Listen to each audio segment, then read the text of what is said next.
Haleluya, puji Tuhan. Hari ini kita ada sebagaimana kita ada. Itu semua oleh karena anugerah Tuhan, oleh karena kemurahan Tuhan dalam setiap kehidupan kita, sehingga kita ada hari ini. Dan mari kita mau pergunakan kesempatan yang Tuhan berikan kepada kita ini untuk kita datang beribadah kepada Tuhan. Kita memuji Tuhan, kita menyembah Tuhan, kita tinggikan Dia. Kita siapkan hati kita untuk kita beribadah, memuji, memuliakan nama Tuhan. Kita mau nyanyikan pujian, ku ada sebab anugerah-Mu. Mari kita mau berterima kasih kepada Tuhan, pemberi hidup itu kepada kita. Mari kita nyanyikan pujian ini dan kita sembah Tuhan, kita tinggikan Dia. Haleluya, puji Tuhan. Ku ada sebab anugerah-Mu. Haleluya. Ku ada sebab anugerah-Mu. Ku ada karena kasih-Mu, Tuhan Yesus. Ku berterima kasih buat kasih rahmat-Mu. Ku ada sebab anugerah-Mu. Haleluya. Kita sembah Tuhan dengan puji-pujian kita. Amin. Ku ada karena kasih-Mu, Tuhan Yesus. Ku berterima kasih buat kasih rahmat-Mu. Terima kasih Yesus, Yesus. Terima kasih, hanya anugerah-Mu buat hidupku sekarang. Ku kan memuji-Mu selamanya. Haleluya. Ku ada sebab anugerah-Mu. Biarlah melalui pujian ini kita akui bahwa hidup kita ini adalah kemurahan Tuhan. Haleluya. Haleluya. Anugerah-Mu. Ku ada karena kasih-Mu, Tuhan Yesus. Ku berterima kasih buat kasih rahmat-Mu. Terima kasih Yesus. Haleluya. Yesus, Yesus. Terima kasih, hanya anugerah-Mu buat hidupku sekarang. Ku kan memuji-Mu selamanya. Terima kasih. Kita berterima kasih sebab anugerahnya besar dalam kehidupan kita. Haleluya. Haleluya. Hanya anugerah-Mu buat hidupku sekarang. Ku kan memuji-Mu selamanya. Hanya anugerah-Mu. Hanya anugerah-Mu buat hidupku sekarang. Ku kan memuji-Mu selamanya.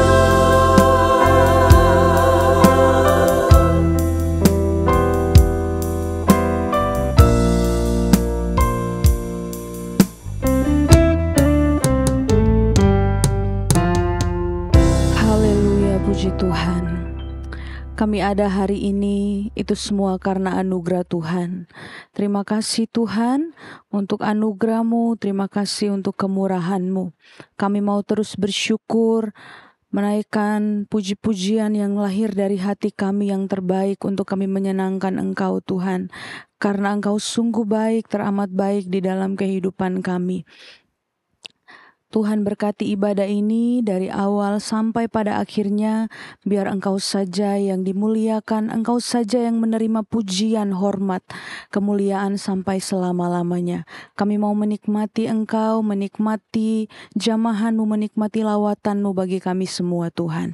Terima kasih Tuhan, kami mengucap syukur di dalam nama Tuhan Yesus Kristus kami buka ibadah ini. Haleluya, amin. Puji Tuhan, mari kita tinggikan Dia, kita puji nama Tuhan. Sebab kita sudah menikmati anugerah-Nya, kita sudah diberi kemurahan, sehingga kita hari ini ada untuk kita beribadah kepada Tuhan. Nyanyikan pujian, hari ini hari yang telah dijadikan Tuhan. Haleluya. Hari yang telah dijadikan Tuhan, mari kita bersuka.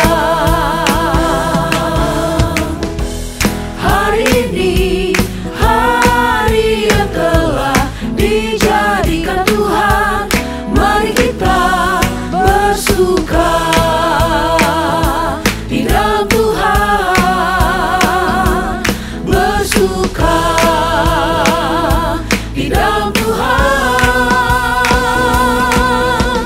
bersuka, bersuka dalam Tuhan, mari bersuka, bersuka citalah, bersuka, bersuka dalam Tuhan, sekarang bersuka, bersuka citalah.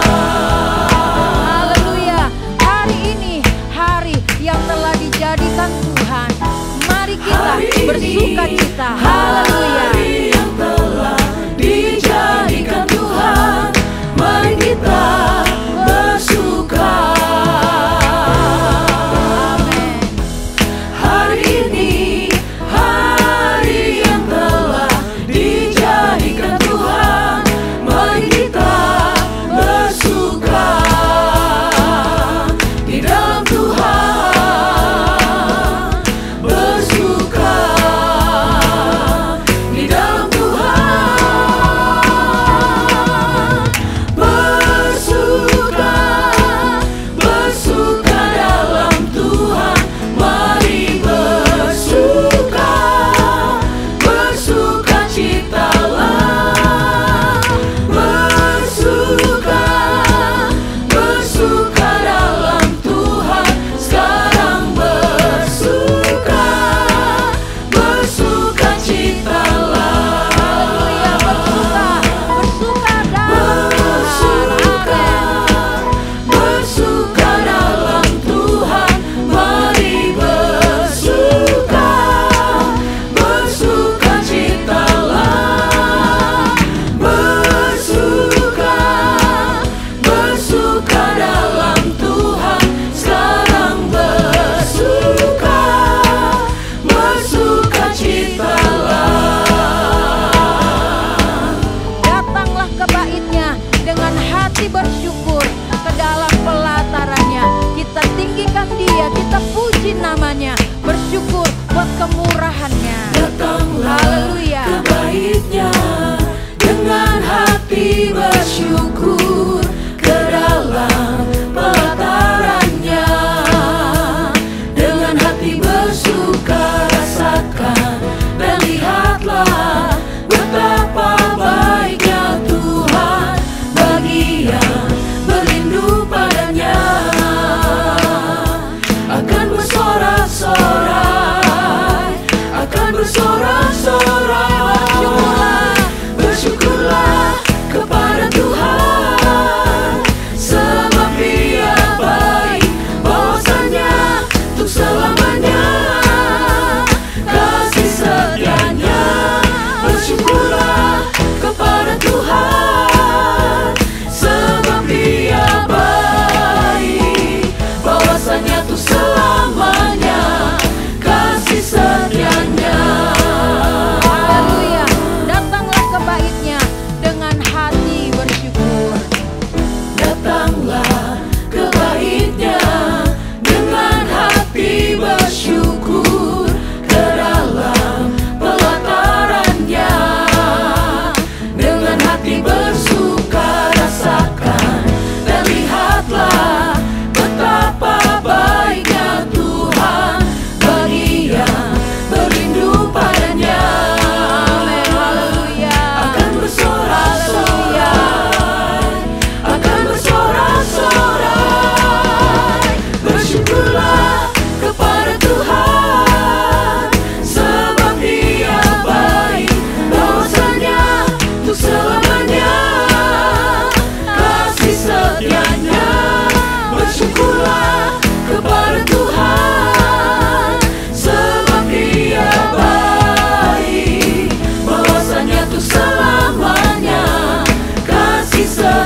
setianya Tuhan Yesus baik. Kita mengalami penyertaan Tuhan dalam kehidupan kita dari hari ke hari. Dan biarlah kita tetap terus merasakan penyertaan Tuhan itu. Itu sebabnya mari kita minta terus kepada Tuhan supaya Tuhan selalu ada bersama dengan kita. Dan kita pun jangan meninggalkan Tuhan. Puji Tuhan, kita nyanyikan pujian. Penyertaan-Mu Tuhan, segalanya bagiku. Hadir-Mu di hidupku terutama bagiku. Haleluya. Penyertaan-Mu Tuhan, segalanya bagiku. Hadir-Mu di hidupku, terutama bagiku. Penyertaan-Mu Tuhan, segalanya bagiku. Kita akui bahwa hidup kita ini oleh karena adanya penyertaan Tuhan. Haleluya, haleluya. Bagiku, hadir-Mu di hidupku, terutama bagiku. Anugerah-Mu,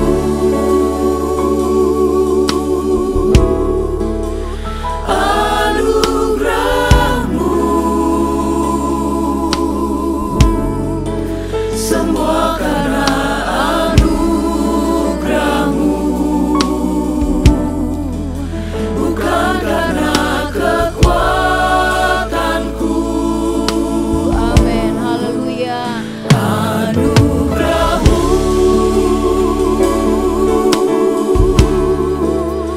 anugerah-Mu, Tuhan, kasih dan sayang-Mu, sumber kekuatan bagiku. Haleluya, anugerah-Mu, anugerah-Mu itu cukup bagi kami. Haleluya, haleluya. Anugerah-Mu, semua karena anugerah-Mu, bukan karena kekuatanku.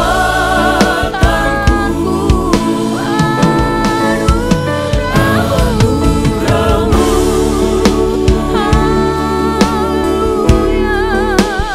anugerah-Mu, Tuhan, kasih dan sayang-Mu, sumber kekuatan bagiku. Kasih dan sayang-Mu, sumber kekuatan bagiku. Kasih dan sayang-Mu, sumber kekuatan bagiku.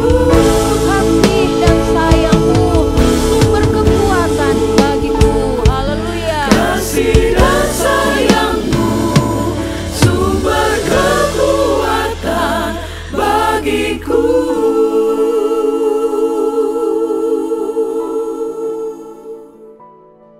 Saatnya kita mau mendengarkan firman Tuhan. Sebab dari kebenaran firman Tuhan itulah kita dikuatkan. Iman percaya kita di dalam Tuhan semakin diteguhkan. Dan kita semakin percaya bahwa hidup kita ini adalah anugerah Tuhan. Hanya oleh anugerah Tuhan. Kita nyanyikan pujian, ku hidup karena anugerah-Mu. Ku hidup karena anugerah-Mu, tiada satu pun dapat ku banggakan, semua karena cinta-Mu. Ini hidupku, pimpin jalanku, kasih-Mu mengubah hidupku. Kau memilihku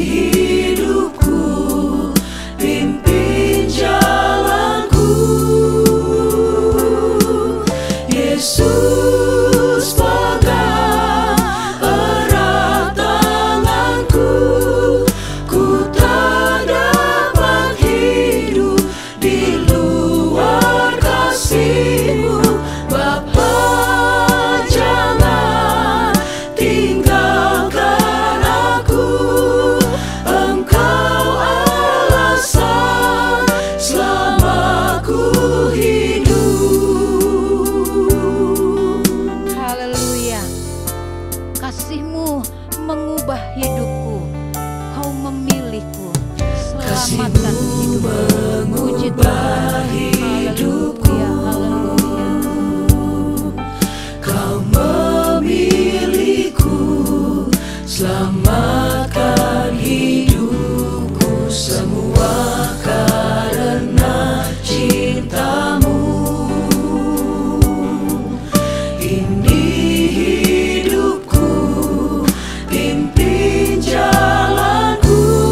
Yesus pegang erat tanganku. Yesus Haleluya. pegang erat tanganku.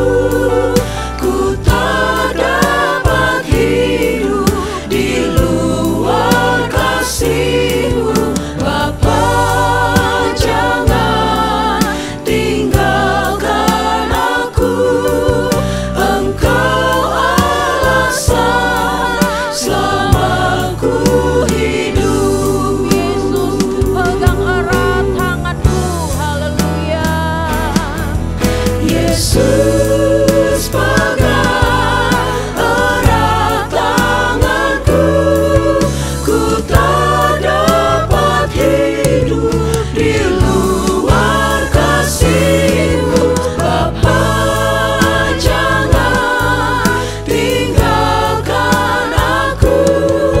Engkau alasan selama ku hidup. Engkau alasan selama ku hidup.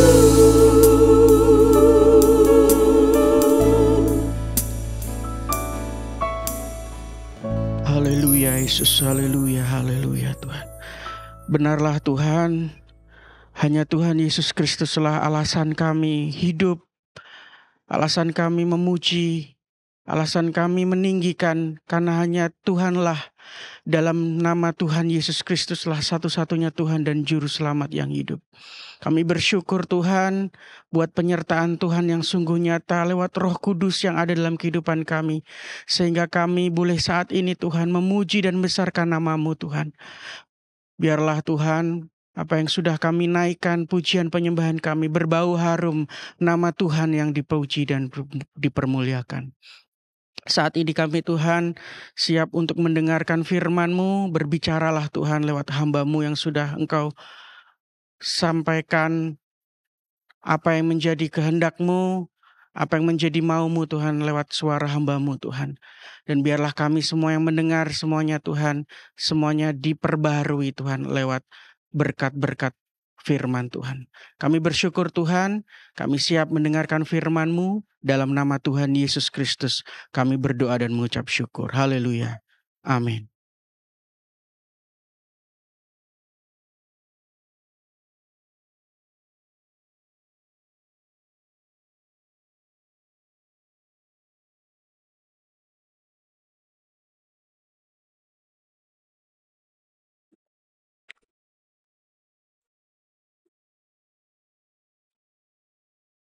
Haleluya. Segala pujian dan kemuliaan hanya bagi Tuhan Yesus Kristus. Bapak Ibu Saudaraku, berjumpa kembali kita di dalam kasih dan kemurahan Tuhan saja. Kalau kita boleh bersekutu hari ini, dapat memuji, memuliakan nama Tuhan. Dan juga akan mendengarkan firman Tuhan, ini adalah kasih karunia Tuhan saja untuk kita. Dapat lagi bersekutu, sekalipun lewat ibadah yang ditayangkan seperti ini.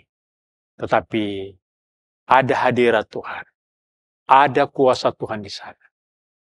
Ada suara Tuhan yang akan datang kepada kita untuk memberikan kita selalu kekuatan, semangat sukacita, berjalan bersama dengan Tuhan.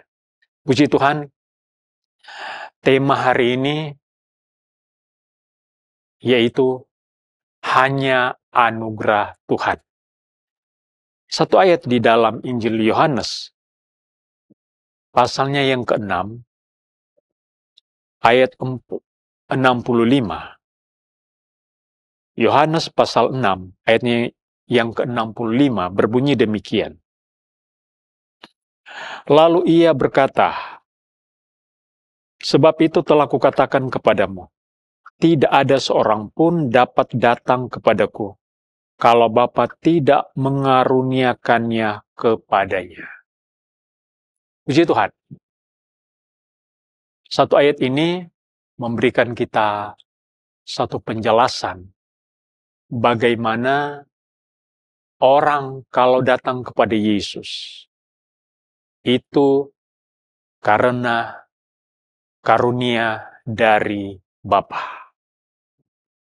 Kasih karunia atau anugerah itu adalah pemberian Allah secara cuma-cuma kepada kita. Bicara soal kasih karunia atau anugerah itu adalah sesuatu yang kita terima, yang sebetulnya kita tidak layak untuk menerima itu, tetapi diberikan oleh Tuhan kepada kita secara cuma-cuma. Jadi kasih karunia atau anugerah adalah pemberian Allah kepada kita secara cuma-cuma yang sebetulnya kita tidak pantas, kita tidak layak untuk mendapatkan itu.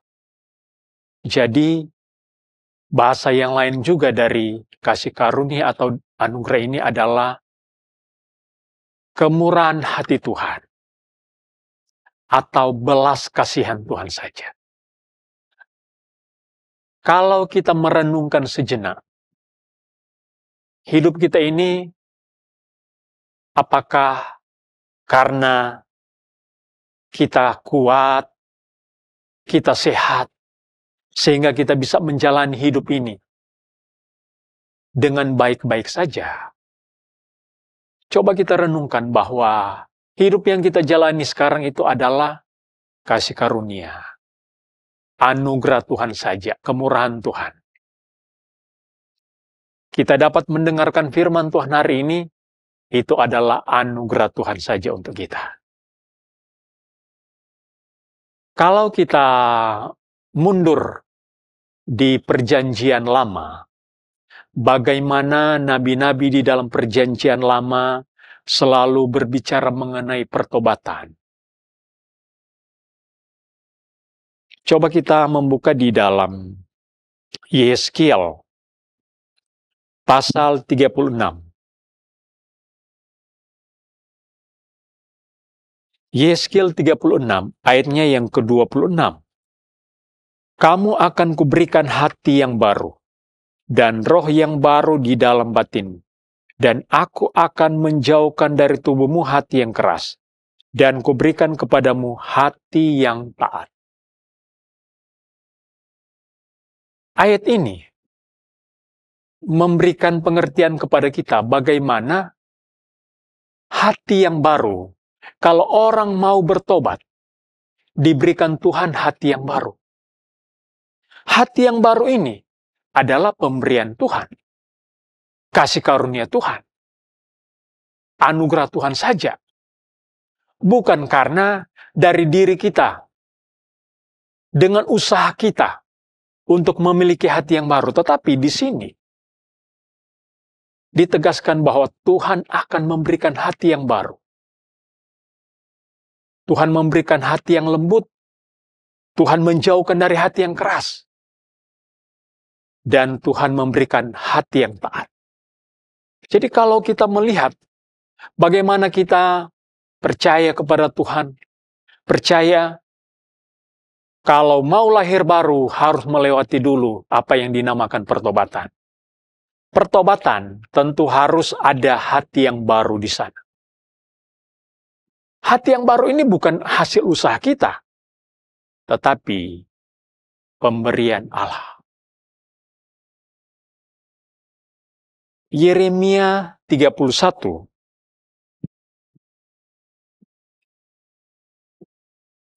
bagaimana kalau orang sudah memiliki hati yang baru,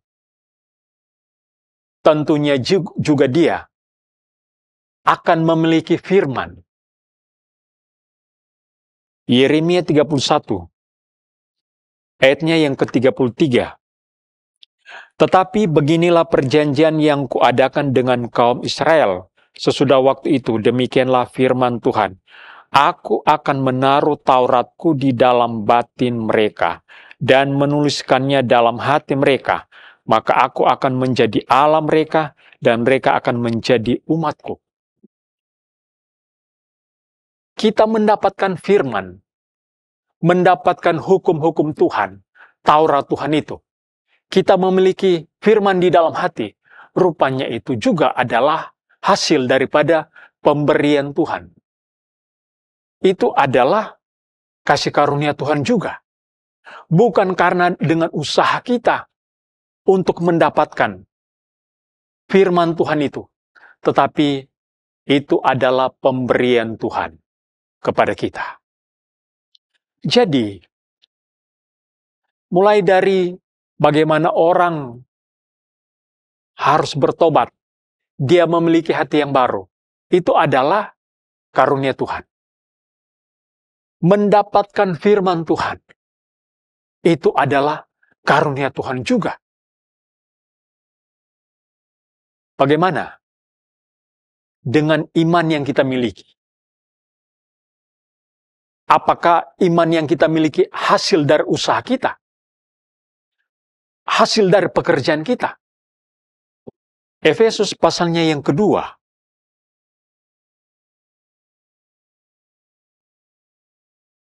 Efesus pasal 2 ayat yang ke-8 berbunyi demikian. Sebab karena kasih karunia, kamu diselamatkan oleh iman. Itu bukan hasil usahamu, tetapi pemberian Allah. Kita diselamatkan oleh iman kepada Yesus Kristus. Itu bukan usaha kita. Ternyata itu adalah kasih karunia. Dari tiga hal ini, sesungguhnya,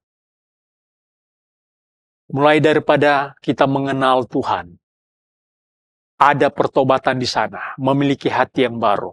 Tuhan menaruh firman di hati kita, yang membuat kita memiliki iman di dalam Yesus Kristus. Rupanya semuanya itu adalah kasih karunia.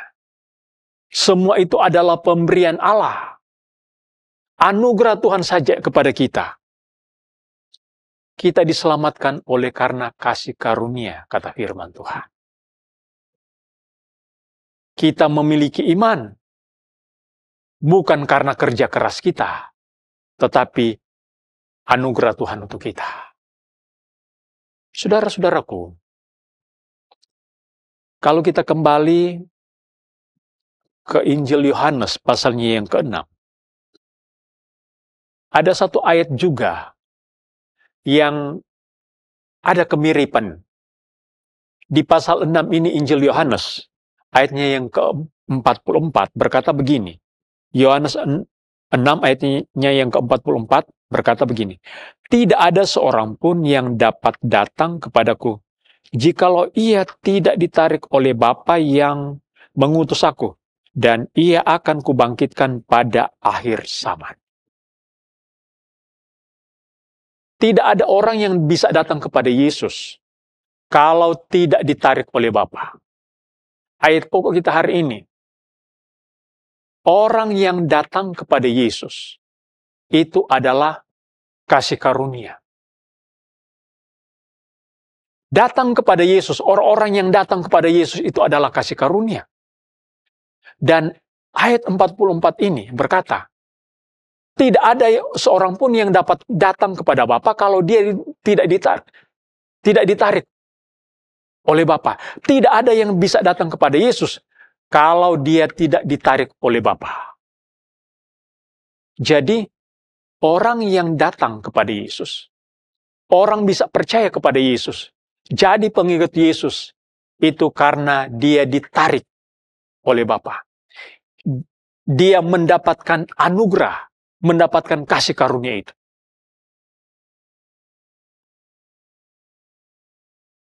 Coba kita melihat di dalam Injil Lukas.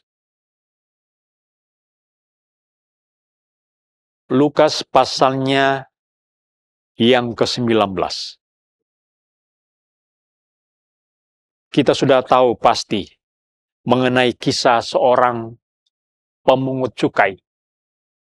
Lukas pasal yang ke-19 mengenai seorang kepala pemungut cukai yaitu Sakeus. Ayatnya yang ke-2, di situ ada seorang bernama Sakeus, kepala pemungut cukai, dan ia seorang yang kaya. Jadi Yesus bersama dengan murid-muridnya berkesempatan masuk di kota Yeriko. Dan di sana ada seorang kepala pemungut cukai, kepala pajak, yang bernama Sakeus. Ayat selanjutnya, ayat yang ketiga. Ia berusaha untuk melihat orang apakah Yesus itu, tetapi ia tidak berhasil karena orang banyak, sebab badannya pendek. Maka berlarilah ia mendahului orang banyak, lalu memanjat pohon ara untuk melihat Yesus yang akan lewat di situ. Ketika Yesus sampai ke tempat itu, ia melihat ke atas dan berkata, Sakeus, segeralah turun, sebab hari ini aku harus menumpang di rumahmu. Lalu Sakeus segera turun dan menerima Yesus dengan sukacita. Yesus dan murid-muridnya masuk ke kota Yeriko. Diikuti oleh banyak orang. Orang-orang yang ingin melihat perbuatan-perbuatan ajaib yang Tuhan Yesus kerjakan. Orang-orang yang ingin mendengarkan firman Tuhan, pengajaran-pengajaran dari Yesus. Satu orang sebagai seorang pejabat negara. Dia tidak malu untuk berlari. Dia ingin melihat Yesus, tetapi dia terbatas oleh fisiknya. Dia berlari dan dia panjat pohon ara untuk melihat Yesus. Dan dia berhasil melihat Yesus. Bapak Ibu yang dikasihi oleh Tuhan. Yang menjadi pertanyaan di sini, apakah Sakeus yang mencari Yesus? Kalau kita menghubungkan dengan ayat kita yang kita sudah baca tadi, Yohanes 6 ayat 44. Bukan Sakeus yang mencari Yesus, tetapi Yesuslah yang mencari Sakeus. Dia bisa menemukan Yesus karena dia ditarik oleh Bapa di sorga. Sakeus bisa melihat Yesus, bisa menemukan Yesus, karena Sakeus ditarik oleh Bapa di sorga, sehingga dia bisa menemukan Yesus. Ada apa? Ini adalah anugerah Tuhan bagi seorang Sakeus. Dan waktu Sakeus dia turun dari pohon itu, Yesus berkata, hari ini aku akan menumpang di rumahmu. Jadi berita besar.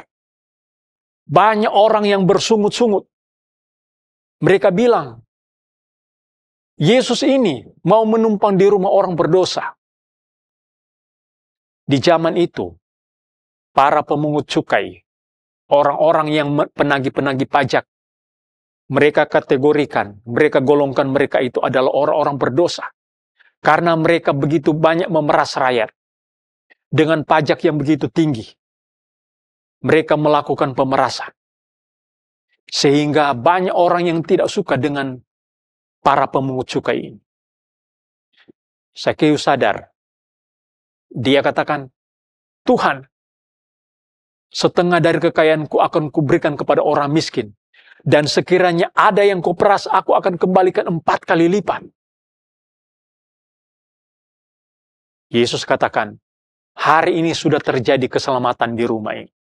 Yesus katakan kepada Sakeus, hari ini terjadi keselamatan di rumah ini. Bukan Sakeus yang menemukan Yesus. Tetapi Yesuslah yang mencari Sakeus. Yesuslah yang menemukan dia.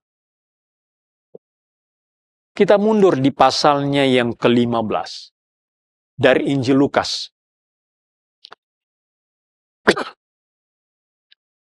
Di sini, pasal 15 dari Injil Lukas ini, ada 3 perumpamaan mengenai domba yang hilang. Yang kedua, dirham yang hilang. Dan yang ketiga, anak yang hilang. Dari 3 perumpamaan ini, domba yang hilang dicari. Dirham yang hilang dicari juga. Tetapi, anak yang hilang di sini, kalau kita membaca, tidak dicari. Apakah betul anak yang terhilang ini tidak dicari? Mulai ayatnya yang ke-12. Kata yang bungsu kepada ayahnya, "Bapa, berikanlah kepadaku bagian harta milik yang menjadi hakku." Lalu ayahnya membagi-bagikan harta kekayaan itu di antara mereka. Beberapa hari kemudian anak bungsu itu menjual seluruh bagiannya itu, lalu pergi ke negeri yang jauh. Di sana ia memboroskan harta miliknya itu dengan hidup berfoya-foya. Ayat 17 sampai ayat yang ke-20. Lalu ia menyadari keadaannya, katanya, "Betapa banyaknya orang upahan Bapakku yang berlimpah-limpah makanannya, tetapi aku di sini mati kelaparan." Jadi anak ini, dia minta haknya, minta warisan kepada ayahnya, dan diberikan. Dia pergi ke negeri yang jauh, dia memboroskan seluruh harta miliknya itu yang diberikan oleh ayahnya. Dikasih, anaknya hidup berfoya-foya, dan hartanya, kekayaannya itu habis. Dia menjadi seorang penjaga hewan. Dan satu saat dia akan makan makanan hewan karena dia sudah merasa lapar, tidak ada lagi makanan. Tetapi tidak dikasih. Baru dia sadar. Dia menyadari bahwa di rumah bapaknya, orang-orang upahan, budak-budak bapaknya juga tidak pernah makan makanan hewan. Setiap hari mereka makan makanan yang lezat. Dia sadar, dia baru ingat rumah bapaknya. Ayatnya yang ke-18. "Aku akan bangkit dan pergi kepada bapakku, dan berkata kepadanya, Bapa, aku telah berdosa terhadap sorga dan terhadap Bapa. Aku tidak layak lagi disebutkan anak Bapa. Jadikanlah aku sebagai salah seorang upahan Bapa." Maka bangkitlah ia dan pergi kepada bapaknya. Ketika ia masih jauh, ayahnya telah melihatnya, lalu tergeraklah hatinya oleh belas kasihan. Ayahnya itu berlari mendapatkan dia, lalu merangkul dan mencium dia. Anaknya ini sadar. Anak ini sadar, akhirnya dia katakan, "Aku akan pergi kepada Bapa. Aku akan katakan, Bapa, jadikanlah aku orang upahan. Aku tidak layak lagi disebut anak Bapa. Tidak layak. Jadikan aku orang upahan." Dan dia pergi. Apa yang terjadi? Dari jauh bapaknya sudah melihat. Rupanya sudah lama bapaknya itu menantikan dia. Rupanya sudah lama bapaknya itu merindukan anak ini untuk pulang. Ketika bapaknya ini melihat dia dari arah yang jauh, bapak ini berlari mendapatkan dia, memeluk dan mencium anak ini. Apa yang terjadi dengan anak ini? Apakah anak ini ketika dia pulang, itu adalah keinginannya, kehendaknya sendiri? Dirham yang hilang, domba yang hilang dicari. Apakah anak ini dicari? Kalau kita menghubungkan dengan ayat yang kita sudah baca, Yohanes 6 ayat 65 dan ayat 44, bahwa anak ini juga dicari oleh Bapa. Bukan anak ini yang berinisiatif untuk pulang ke rumah Bapa, tetapi Bapa lah yang terlebih dahulu menarik anak ini untuk pulang. Dia katakan, Bapa, aku tidak layak lagi disebut anak Bapa. Tetapi tidak. Apa yang terjadi? Anak yang sudah tidak layak ini, dia sadar, diakui bahwa dia sudah tidak layak lagi disebut anak Bapa. Tapi apa yang terjadi? Bapa ini bilang kepada pembantu-pembantunya, pakaikan dia pakaian yang indah, dipakaikan kasut, sepatu, dipakaikan cincin, dan hari itu mereka pesta. Dia bukanlah sebagai seorang yang dianggap tidak layak. Sebetulnya memang tidak layak. Tetapi dia diberikan sesuatu yang indah, satu keistimewaan. Pakaian yang indah, pakaian yang terbaik.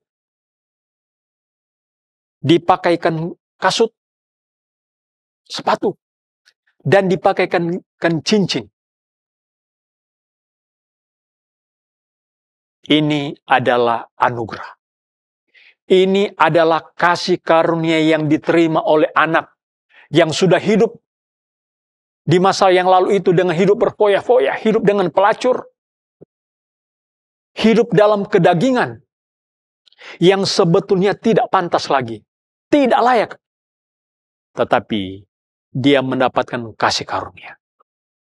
Kasih karunia tadi sudah dijelaskan. Kasih karunia itu adalah pemberian Tuhan secara cuma-cuma yang sebetulnya tidak layak kita terima. Tetapi itu diberikan. Itulah kasih karunia. Dan anak ini mendapatkan. Apakah anak ini tidak dicari? Anak ini sesungguhnya dia dicari oleh Bapa. Anak ini sesungguhnya dia ditarik oleh Bapa. Dia yang sudah berdosa. Dia yang sudah hidup. Dia hidup di dalam kedagingan. Hidup dengan keinginannya sendiri. Tetapi dia ditarik oleh Bapa. Datang kembali kepada Bapa. Dan dia diberikan pakaian yang terbaik. Saudara-saudaraku, firman Tuhan ini yang datang kepada kita, bagaimana kasih karunia itu diberikan. Yesus katakan, tidak ada seorang pun yang dapat datang kepadaku kalau dia tidak dikaruniakan oleh Bapa. Tidak ada orang yang bisa datang kepada Yesus kalau dia tidak ditarik oleh Bapa. Kita yang ada di rumah, yang ada di ruangan ini, kita adalah orang-orang yang sudah kenal Tuhan. Pengikut-pengikut Yesus. Kita itu sudah mendapatkan kasih karunia. Keselamatan itu adalah kasih karunia.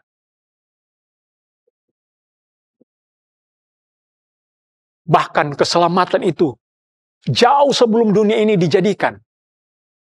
Keselamatan itu sudah ada. 2 Timotius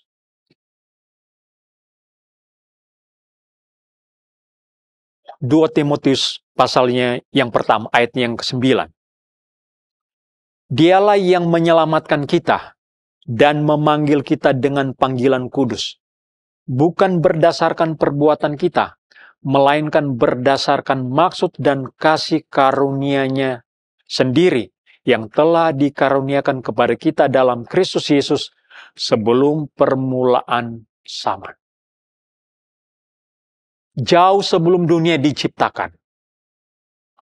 Berarti juga jauh sebelum manusia itu ada dan manusia jatuh ke dalam dosa.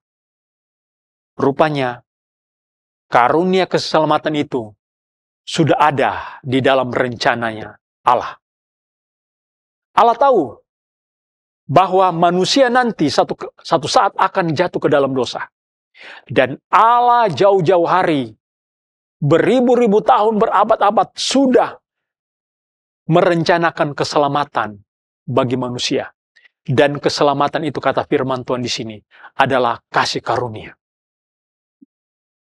Bayangkan saja, dunia belum dijadikan, manusia belum ada, bahkan jauh manusia jatuh ke dalam dosa, Allah sudah mempersiapkan kasih karunia ini, yaitu keselamatan bagi manusia. Kita percaya kepada Yesus, itu adalah kasih karunia. Kita beriman kepada Yesus, itu adalah kasih karunia sesuai dengan Efesus 2 ayat yang ke-8 tadi. Kita diselamatkan oleh kasih karunia. Kita diselamatkan oleh iman kepada Yesus, itu adalah kasih karunia. Kita percaya kepada Yesus, itu adalah kasih karunia. Kita diselamatkan, itu adalah kasih karunia. Bahkan kasih karunia ini jauh sebelum dunia dijadikan. Yang menjadi pertanyaan, apakah kasih karunia itu hanyalah sesuatu yang kecil, sesuatu yang sepele bagi kita? Ibrani pasalnya kedua, maksud saya ayat yang ketiga. Ibrani 2 ayat yang ketiga. Bagaimanakah kita akan luput jikalau kita menyia-nyiakan keselamatan yang sebesar itu? Bagaimana kita akan luput kalau kita menyia-nyiakan keselamatan yang kita sudah miliki sekarang? Bapak Ibu, kalau kita kembali di Yohanes pasalnya yang ke-6 tadi, bagaimana Yesus berbicara kepada banyak orang yang sudah menjadi percaya.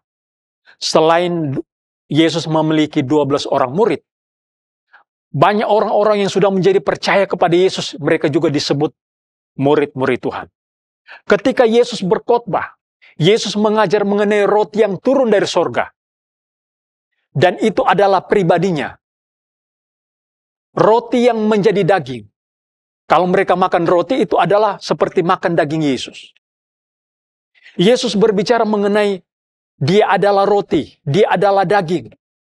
Darahnya itu adalah minuman. Banyak orang yang tersinggung. Banyak orang yang berkata bahwa perkataan Yesus ini, ajaran Yesus ini begitu keras. Yesus berkata kepada orang-orang yang tersinggung ini, apakah perkataanku menggoncangkan imanmu? Yesus bertanya, apakah perkataanku menggoncangkan imanmu? Dan tahu apa yang terjadi? Banyak orang-orang yang mengundurkan diri. Banyak orang-orang yang mengundurkan diri karena perkataan Yesus. Padahal mereka sudah melihat mujizat yang dilakukan oleh Yesus. Mereka sudah mendengar firman Tuhan yang diajarkan oleh Yesus. Bahkan Yesus sendiri berkata, orang-orang yang datang kepadaku, itu adalah kasih karunia dari Bapa. Tidak ada orang yang datang kepada Yesus kalau tidak dikaruniakan oleh Bapa. Tetapi mereka tidak menyadari semua itu. Begitu ada ajaran yang keras, ada ajaran yang menyinggung, mereka mundur dari Yesus. Mereka tidak lagi mau mengikuti Yesus. Kemudian Yesus berkata kepada 12 muridnya, apakah kalian juga tidak akan pergi? Salah satu murid Yesus, yaitu Petrus, berkata, Tuhan, kemana kami akan pergi? Perkataanmu adalah perkataan yang hidup dan kekal. Dan kami percaya dan tahu bahwa Engkaulah yang kudus dari Allah. Perkataan Yesus itu adalah hidup yang kekal. Yang membuat 12 murid Yesus ini tidak mau pergi. Berbeda dengan orang-orang tadi yang sudah melihat perbuatan-perbuatan ajaib yang dilakukan oleh Yesus. Ternyata begitu Yesus mengajar mereka dengan bahasa-bahasa yang keras, mereka tersinggung. Mereka mengundurkan diri, tidak lagi mau mengikuti Yesus. Bapak Ibu yang dikasihi oleh Tuhan, kita sebagai orang yang percaya, kita yang sudah diselamatkan, hidup kita ini hanyalah kasih karunia Tuhan. Apa yang harus kita lakukan? Keselamatan yang kita sudah miliki itu adalah kasih karunia. Kita percaya kepada Yesus itu kasih karunia. Kita bisa bertobat, kita memiliki hati yang baru, itu adalah kasih karunia. Firman Tuhan yang tinggal di dalam diri kita, di dalam hati kita, itu adalah anugerah dari Tuhan untuk kita. Jadi, apa yang mau kita banggakan dari diri kita, semuanya hanyalah kasih karunia. Kita percaya, kita bisa bertobat, kita bisa mengenal Yesus, kita bisa kenal keselamatan itu, kita bisa tahu bahwa kita sudah diselamatkan oleh Yesus. Itu adalah kasih karunia. Kalau kita diberkati oleh Tuhan di dalam hal materi, itu adalah kasih karunia. Kita dalam keadaan yang sehat sekarang adalah kasih karunia. Dan ingat juga satu hal. Penderitaan itu juga adalah kasih karunia. Filipi 1 ayat yang ke-29. Kita dikaruniakan bukan cuma percaya kepada Yesus, tetapi menderita juga untuk Yesus. Sekarang, apa yang mau kita katakan? Semuanya hanyalah kasih karunia. Berkat-berkat yang kita terima, hanyalah kasih karunia. Kita menderita, hanyalah kasih karunia Tuhan saja. Jadi, bersyukurlah dengan anugerah Tuhan ini. Kita masih bisa mendengarkan firman Tuhan sampai saat ini, hanyalah anugerah Tuhan. Kita bisa sehat dan kuat sampai saat ini, hanyalah anugerah Tuhan. Bersyukurlah dengan kasih karunia Tuhan yang Tuhan masih limpahkan kepada kita sampai hari ini. Puji Tuhan. Amin. Puji Tuhan, kita ada sampai saat ini hanyalah anugerah Tuhan saja. Kalau kita masih bisa beribadah, bersekutu dengan Tuhan, itu adalah anugerah Tuhan untuk kita. Dapat menyanyi, memuliakan Tuhan, kasih karunia Tuhan bagi kita. Pertahankan terus kasih karunia itu dalam hidup kita. Haleluya. Ku ada sebagaimana ku ada, berdiri menghadap tatamu Bapa, semua karena anugerah-Mu yang telah selamatkanku. Ku hidup dalam segala kelimpahan, ku layak untuk melayani Tuhan. Semua karena anugerah-Mu tercurah bagiku. Besar anugerah-Mu, melimpah kasih-Mu, semakin hari semakin bertambah. Besar anugerah-Mu, besar anugerah-Mu, melimpah kasih-Mu, semakin hari semakin bertambah. Besar anugerah-Mu.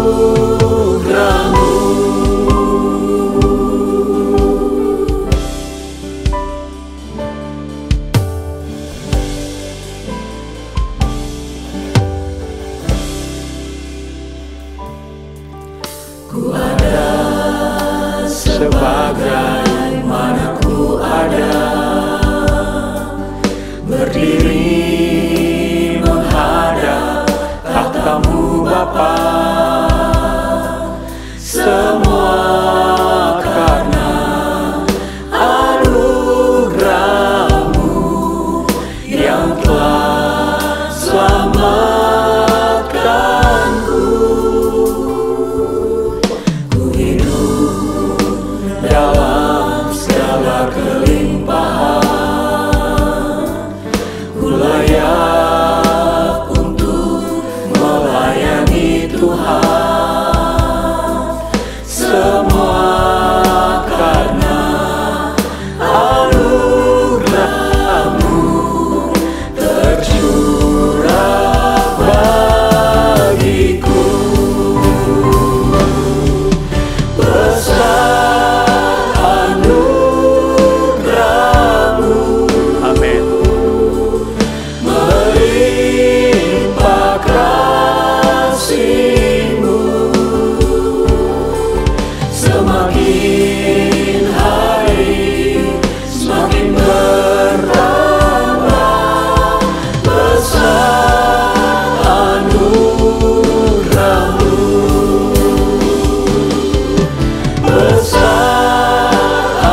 Sungguh besar anugerah-Mu Tuhan.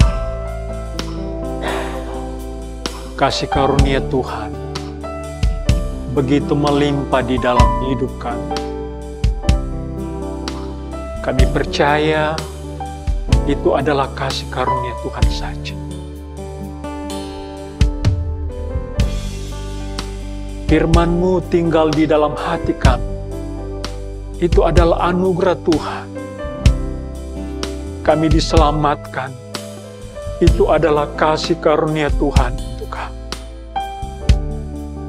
Betapa besar anugerah-Mu Tuhan. Betapa besar kasih karunia Tuhan itu. Keselamatan yang begitu besar Tuhan sudah anugerahkan kepada kami. Kami tidak mau menyia-nyiakan Tuhan. Kasih karunia Tuhan itu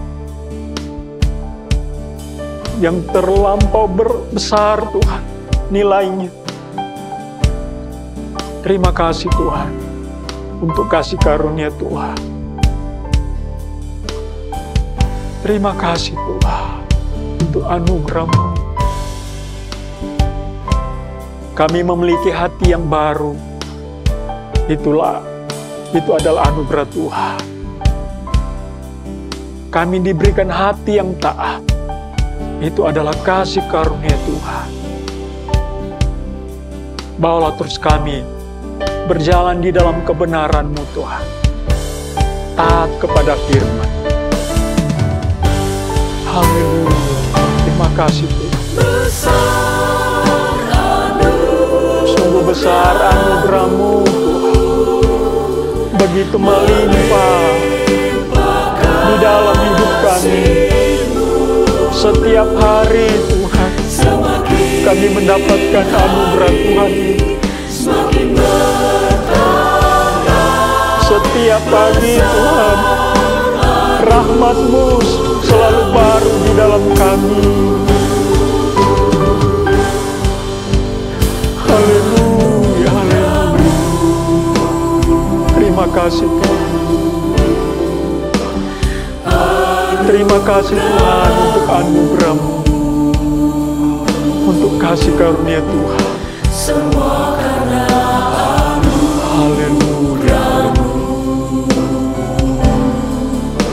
Bukan karena kekuatanku. Anugerah-Mu Tuhan. Anugerah-Mu.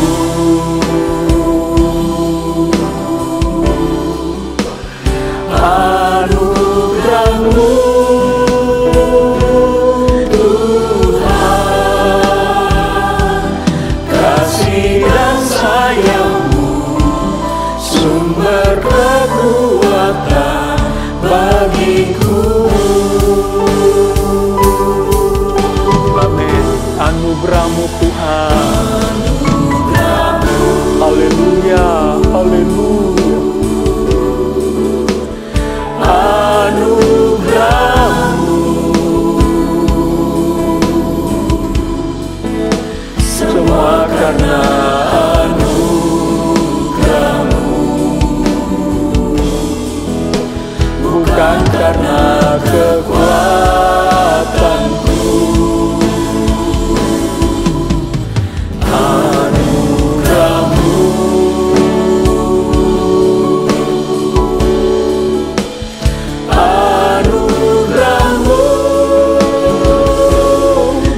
hatiku.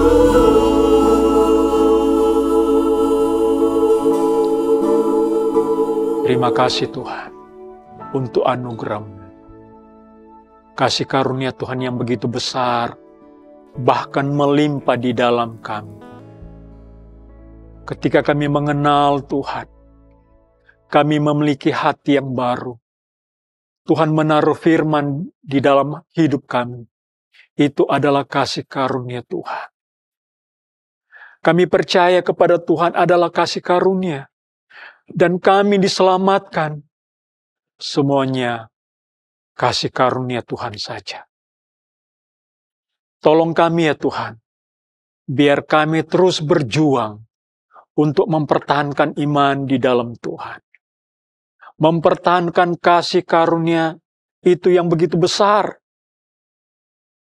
Jangan biarkan kami Tuhan menyia-nyiakan keselamatan yang begitu besar yang Tuhan sudah anugerahkan kepada kami.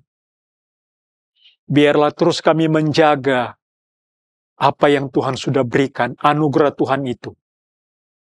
Terima kasih Tuhan. Berkatilah umat Tuhan yang sudah mendengarkan firman-Mu. Biarlah umat Tuhan terus bertumbuh di dalam iman pengenalan takut akan Tuhan. Iman terus bertambah-tambah. Pengharapan kami tidak bergeser. Terus maju, melangkah bersama dengan Tuhan. Apapun yang terjadi di depan kami. Hari-hari yang kami lewati Tuhan. Tidak semakin baik. Tetapi Tuhan kami percaya bahwa anugerah-Mu, kasih karunia-Mu Tuhan itu cukup bagi kami. Tuh kami terus berjalan melangkah dengan pasti dengan Tuhan. Terima kasih, berkatilah umat Tuhan. Berkati kesehatan mereka.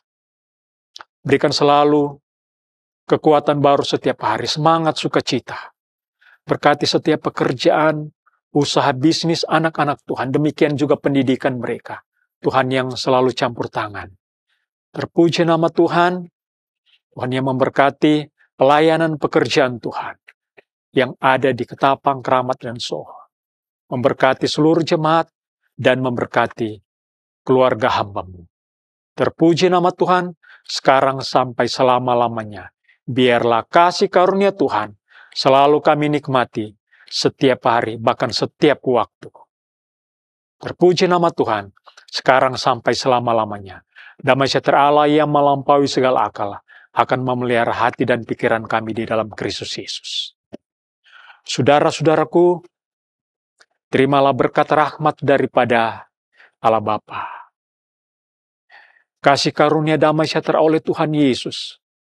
Persekutuan, sukacita, penyertaan oleh Roh Kudus bersama dengan kita hari ini, besok. Bahkan sampai Tuhan Yesus datang kembali. Kita sudah terima berkat Tuhan dan menutup ibadah di hari ini. Di dalam nama Tuhan Yesus Kristus. Haleluya. Amin.